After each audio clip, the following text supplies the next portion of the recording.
FM. My name is Ijeoma Innocent, and these are the top stories.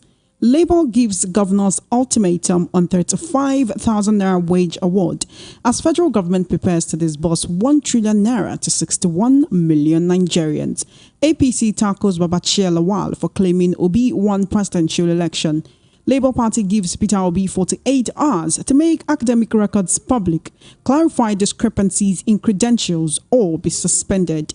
And the presidency and Senate leadership lobby lawmakers opposed to new EFCC chairman. On the foreign scene, U.S. President Biden arrives on solidarity visit to Israel. Details now.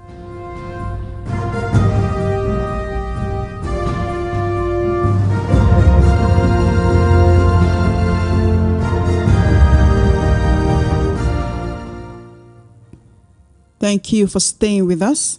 The World News at 12 begins with organized labor issuing a 2-week deadline to governors to commence negotiations on the 35,000 naira wage award for workers in their state, in line with the terms of the Memorandum of Understanding signed by the federal government, the Nigeria Labour Congress (NLC) and the Trade Union Congress (TUC). The state chapters of the NLC and the TUC, which handed down the ultimatum on Tuesday, said they had written to the governors to fast-track the necessary protocols and implement the award meant to assuage the subsidy removal pains. The unions pointed out that the deadline for payment of the wage award would expire in 2 weeks. In the next 2 weeks, and they asked the governors to begin the implementation process. This came as President Bola Tinubu on Tuesday inaugurated the 1 trillion naira cash transfer program to 15 million households to cushion the economic shocks of the fuel subsidy. Each household is to receive 25,000 naira for 3 months, with 15 million households getting 25,000 naira each for 3 months. About 1.13 trillion naira will be spent on the program. The national leadership of the NLC and the TUC had on October 1 reached an agreement with the federal government to pay 35,000 naira to all federal workers beginning for September, pending when a new national minimum wage is expected to have been signed into law. The resolution provided that the wage award would be paid to the federal workers for 6 months, while states were encouraged to extend the same benefit to their workers. You will recall that Labour had threatened to declare a nationwide strike on October 3. But the move was suspended with the caveat that the wage award cash transfer and some other resolutions must be implemented within 30 days effective from the day the MOU was signed. Well, now joining me to discuss this and other issues on the world news at 12 this afternoon, I have with me in the studios Mr. Peter Anosike, political and social affairs commentator, as well as a business development executive. Welcome to the world news at 12, Mr. Anosike. Yeah, thank you so much. It's always a pleasure to have you here. Let's quickly talk about Labour and their reminders to the federal government. There is one thing that the NLC President Joe Ajaero said about a month ago before NLC, TUC and the federal government signed this memorandum of understanding. He said it is only when there is a threat of strike that the federal government becomes proactive. And now they've reminded them that you have 2 weeks to go. It's either you implement all these things or we ground the economy. How do you wade into this issue, sir? Well, what Joe Ajaero said is true. It is only action. It is only protest. It's only violence that the federal government understands. They always want to wait to be pushed to a tight corner before they act. They don't easily honor agreements. But for the minimum wage thing, I feel it's going to be a very tall order because I don't see most of the states being able to implement a 35,000 naira minimum wage because 96% of the states in the country are not economically viable. 96%. It's only about 34 states in the country that are solvent.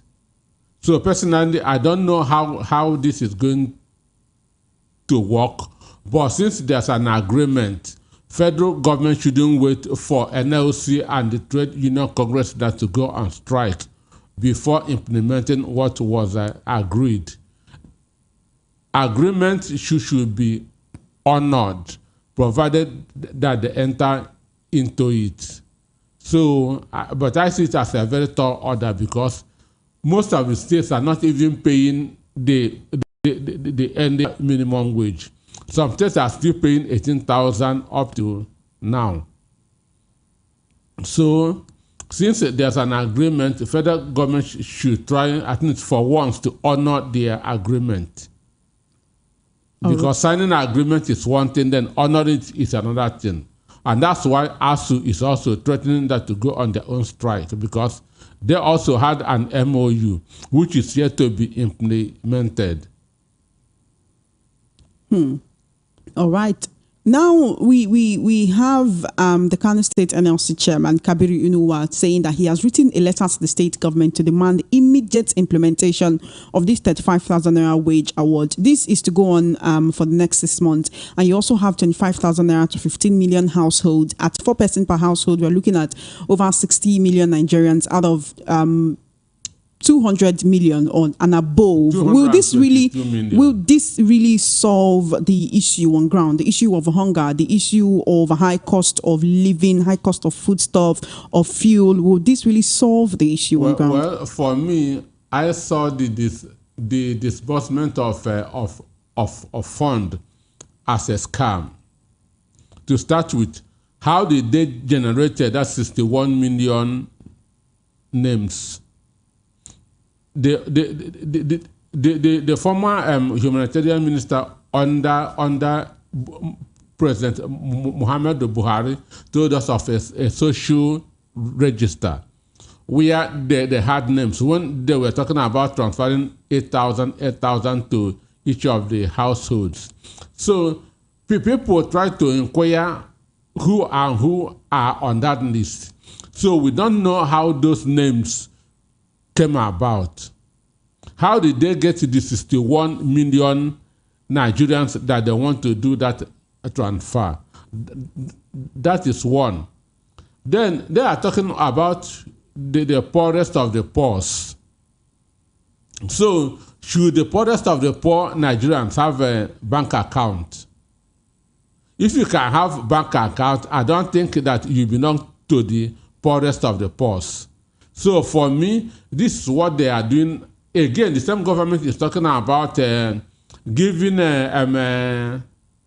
transferring 50,000 naira each to 109 markets that's in the 109 senatorial zones.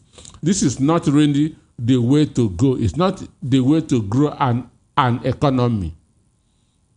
Federal government what they should be doing is teaching Nigerians how to fish, not giving them fish. You cannot borrow money and share to people and expect the economy to grow. Now, giving them 25,000 naira cannot even buy a bag of rice. Understand? You cannot buy a bag of rice. So, to me, this is wastefulness. What government is doing is wasting Nigerian resources.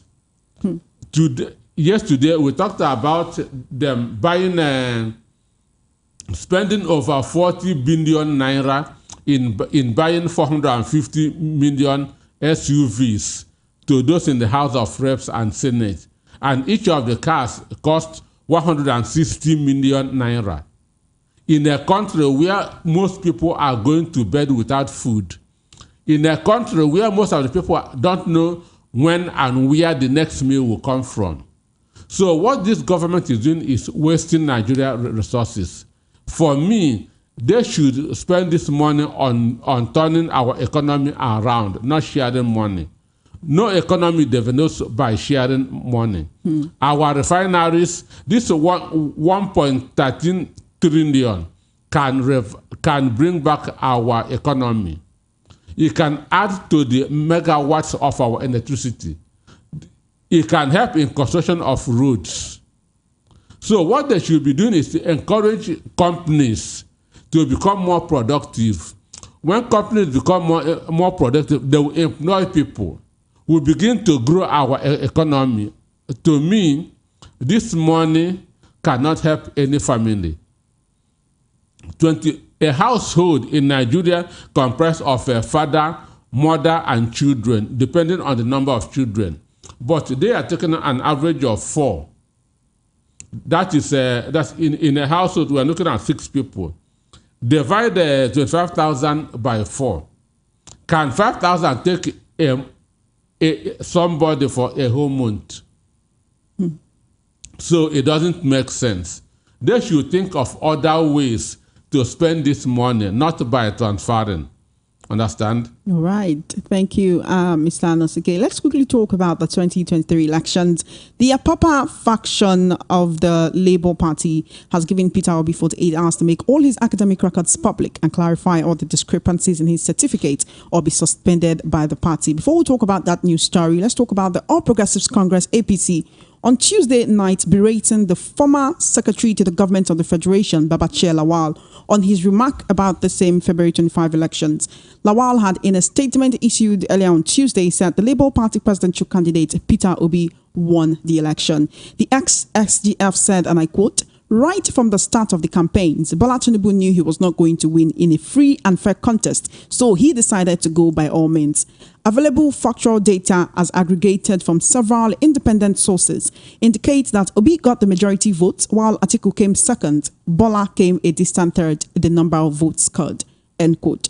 Responding to the former SGF's claims on Obi's victory in the 2023 polls, the ruling party described Lawal's statement as driven by sentiment, casting doubt on the credibility of his assertion. In a statement released in Abuja, the National Publicity Secretary of the APC, Felix Moka, pointed out that Babachir Lawal's comments were not only ill-advised, but also demonstrated the lack of respect for the legal process. Moka noted that discussing a matter currently before the Supreme Court constitutes contempt, and Lawal's actions could be viewed as irresponsible. Now, the news broke out last night that the ex-SGF said, oh, he has looked at things and he's coming out to say that in his own opinion and from everything he can see from factual data gathered that he has perused and looked at, it seems to him and he's sure that the Labour Parties will be won the 2023 elections. The matter has gone to the appeal court. The appeal court first of all made their decision. The Presidential Election Petition Tribunal, they gave their decision, and right now it is before the Supreme Court. The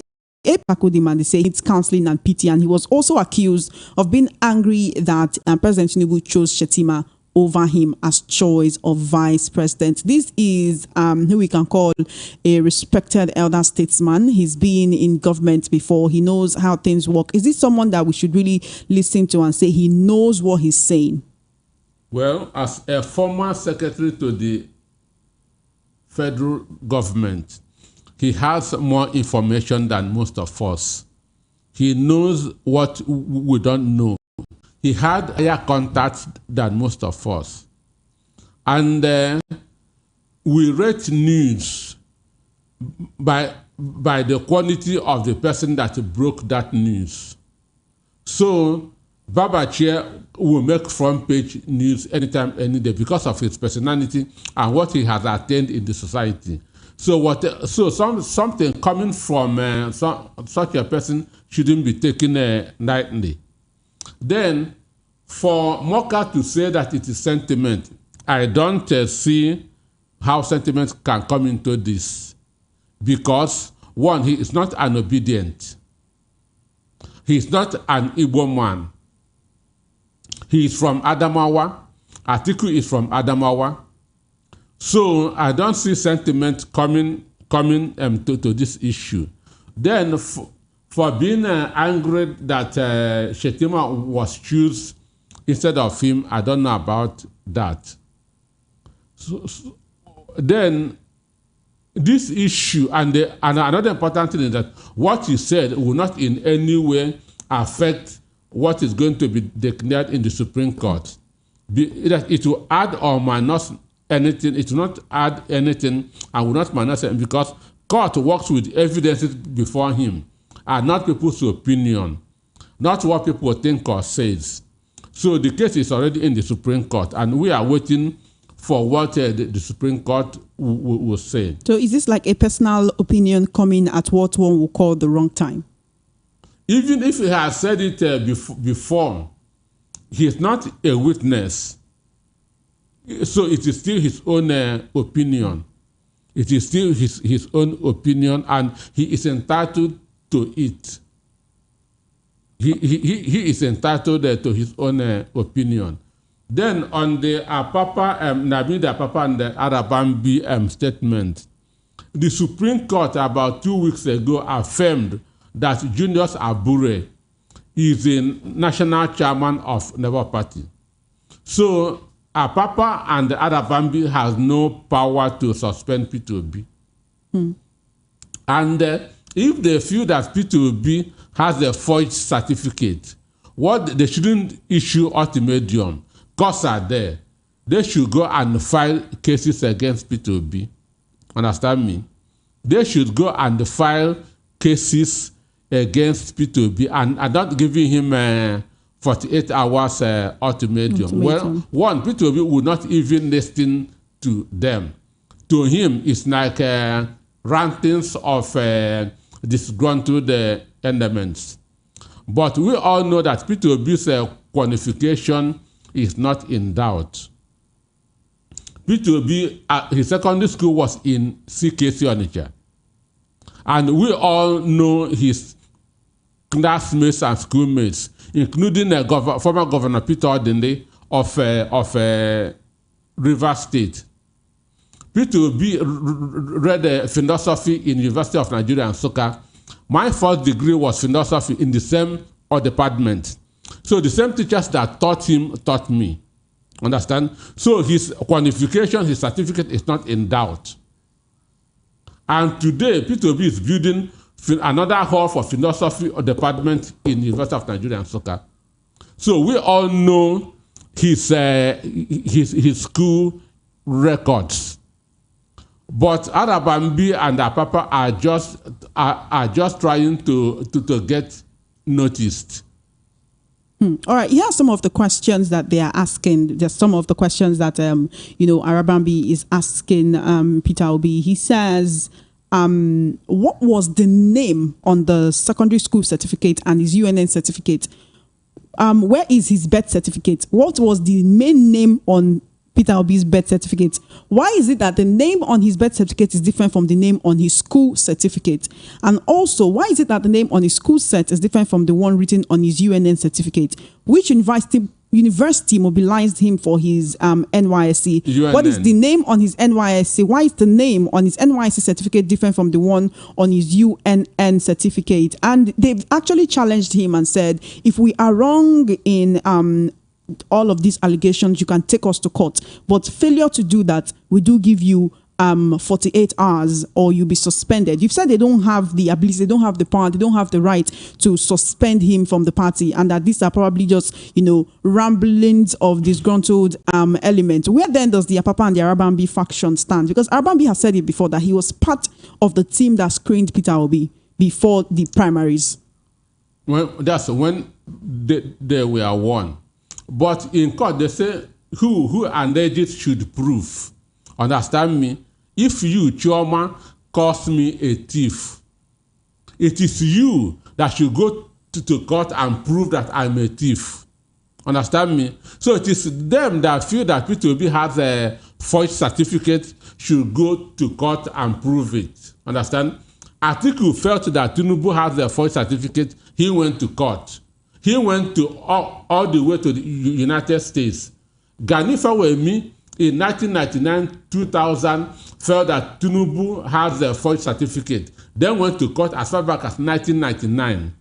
P2B has contested the governorship in Nigeria 1 and 2. Nobody has gone there to court over his certificate. So these guys are just, I say, one, P2B read philosophy, I read philosophy in the same UNN. The lecturers are still there. See, just that he's a few years ahead of me. Understand? Both his 10 papers projects are still there. There's nothing that anybody wants about P2B that he cannot go to UNN and get. So, if they feel that P2B has forged certificate, they should go to court.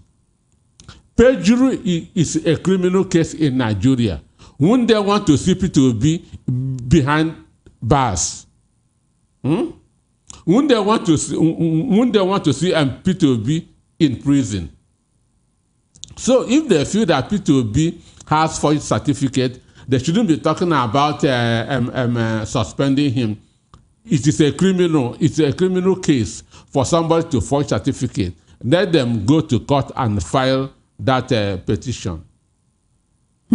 So right now that they're not doing that and they're instead challenging him to, take them to court if they are lying, does this then, does it stamp the case of that they don't know what they are saying? Because when you have someone who is so close, you talked about when they screened him, they were together. Now these factions are different. Even with the Supreme Court affirming that Abure is the rightful chairman of the Labour Party, why then do we still have this faction who is standing strong, casting aspersions, making allegations, and they're still being listened to?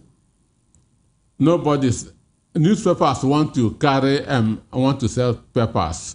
Media houses are looking for news, both good and bad. Understand? So they are just making noise. They don't want to be, this is a notice me. So it's not that I'm sure Abure cannot reply to this. P2B cannot reply to this. An instance, as I am now, if you feel that my certificate is wrong, I would direct you, go to Nsukka and let them tell you. Understand? So there's nothing hidden as far as P2B is concerned. For this issue, now, if you feel that somebody forged a result, go to court. Because he committed offense. If you feel that somebody forged a result, go to court. If Arabambi was among those that screened P2B, understand, and noticed that P2B had a fake certificate and he covered it, he too is a criminal. So he's also complicit in this situation of forgery. It's conspiracy. It's conspiracy. But like you rightly pointed out, that was when they were still one. Mm-hmm. Now there are no more one. Understand? And he should, those evidences he has, he should take that to court. Those evidences that he has against P2B, let him take it to court as article. Is in court with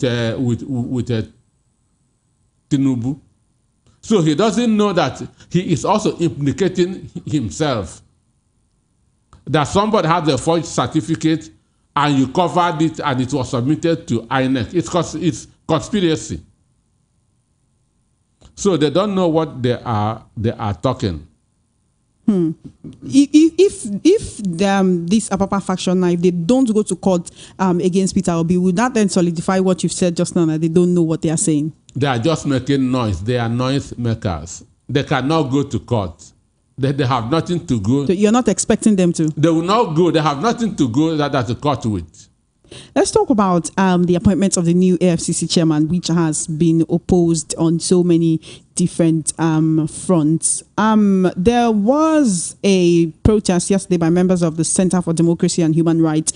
They stormed the premises of National Assembly to kick against the choice of Olukoyede as the next EFCC chairman. The group's national secretary during the protest alleged that this choice contravened the extant laws guiding the appointment of the EFCC. Now, same yesterday, later on, it was reported that following intense lobbying by the presidency and the Senate leadership, today, right now, lawmakers will screen Olukoyede, that's Olanikwekun Olukoyede, to be chairman, the new chairman of the Economic and Financial Crimes Commission, that is the EFCC, after his appointment by President Bola Ahmed Tinubu. Critics have spoken about how it seems that this administration does not seem to follow the Constitution.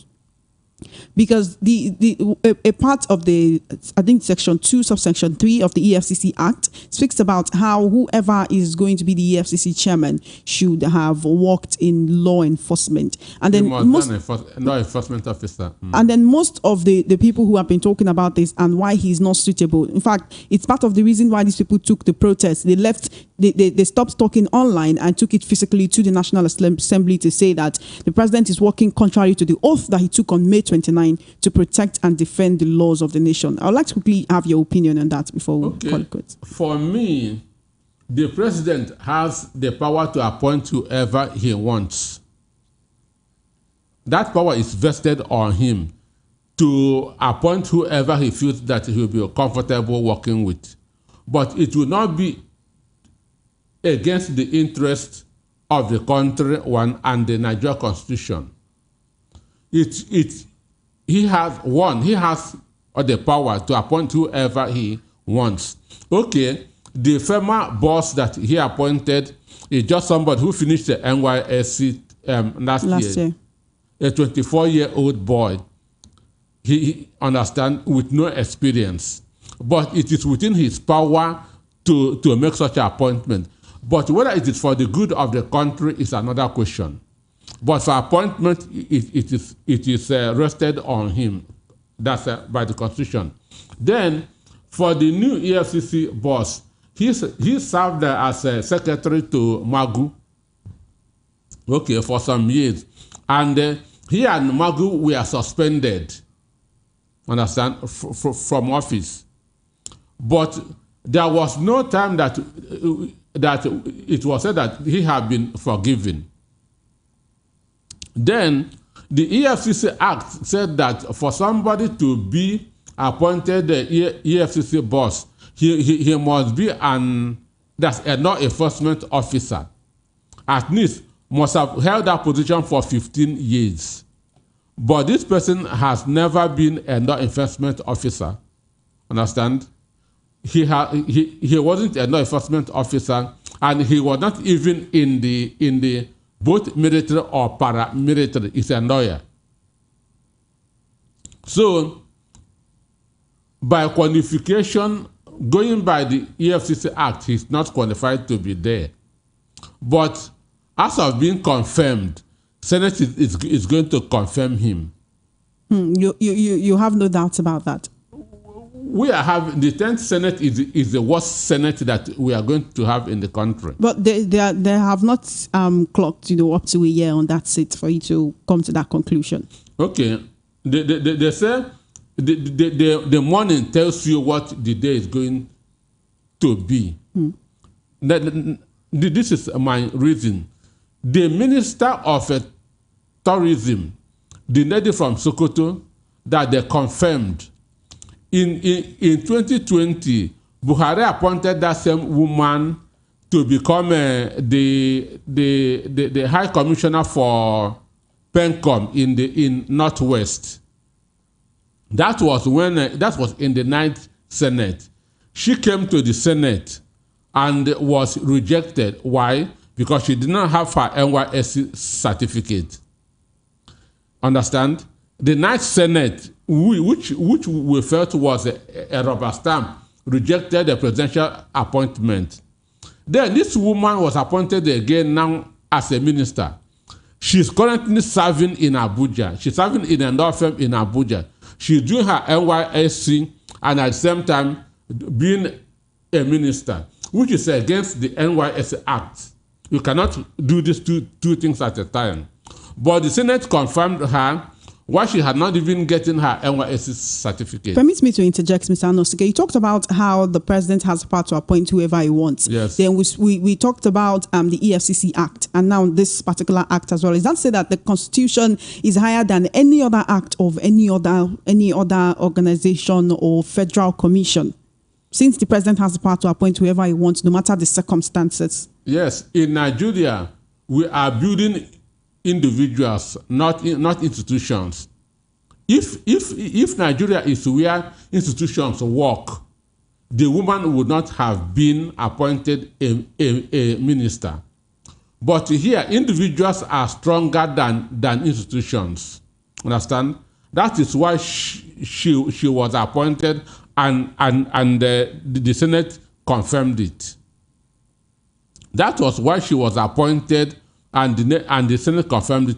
This woman now, the Minister of Tourism, is serving as a COP member and at the same time a minister. It has never happened anywhere in the country before. This 10th Senate under Akpabio confirmed somebody who has only two WAEC results and graduated from the university. But we know that for you to get an admission into the university, you need a minimum of 5 credits in either SSSE, WAEC, or GCE. But they confirmed somebody who entered university with 2 WAEC results. That's two credits on their Two WAEC credits. results. He was confirmed. So this is no longer a question of competence. It's a question of who appoints you or how you got there. How you got there. And the reason is because Akpabio has more than 6 cases in EFCC. Akpabio has more than 6 cases in EFCC.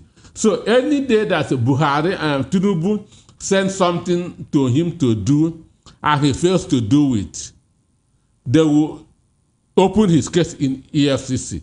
All right, Mr. Anosike, this is where I have to let you go. We have almost exceeded our time for the World News at 12. I have been speaking with Mr. Peter Anosike, political and social affairs commentator, as well as a business development executive on the World News at 12. Thank you so dearly for joining me this afternoon. Thank you for having me. I really appreciate your time. Yeah. You're still listening to the World News at 12 on Voice of the People 90.3 FM. On the foreign scene, U.S. President Joe Biden landed in Israel today on a solidarity visit following Hamas attacks under the shadow of a deadly blast at a Gaza hospital that has inflamed regional tensions. Israeli Prime Minister Benjamin Netanyahu personally welcomed the U.S. president, after which both set off for a Tel Aviv hotel where they will hold talks. Hundreds of armed police and troops were stationed around the seafront Tel Aviv hotel, where both presidents will meet with armed snipers on the roofs of nearby villas. Tel Aviv is just 65 kilometers from the Gaza Strip, the Hamas-ruled territory where Israel has been pounding since a devastating October 7 attack by Hamas militants.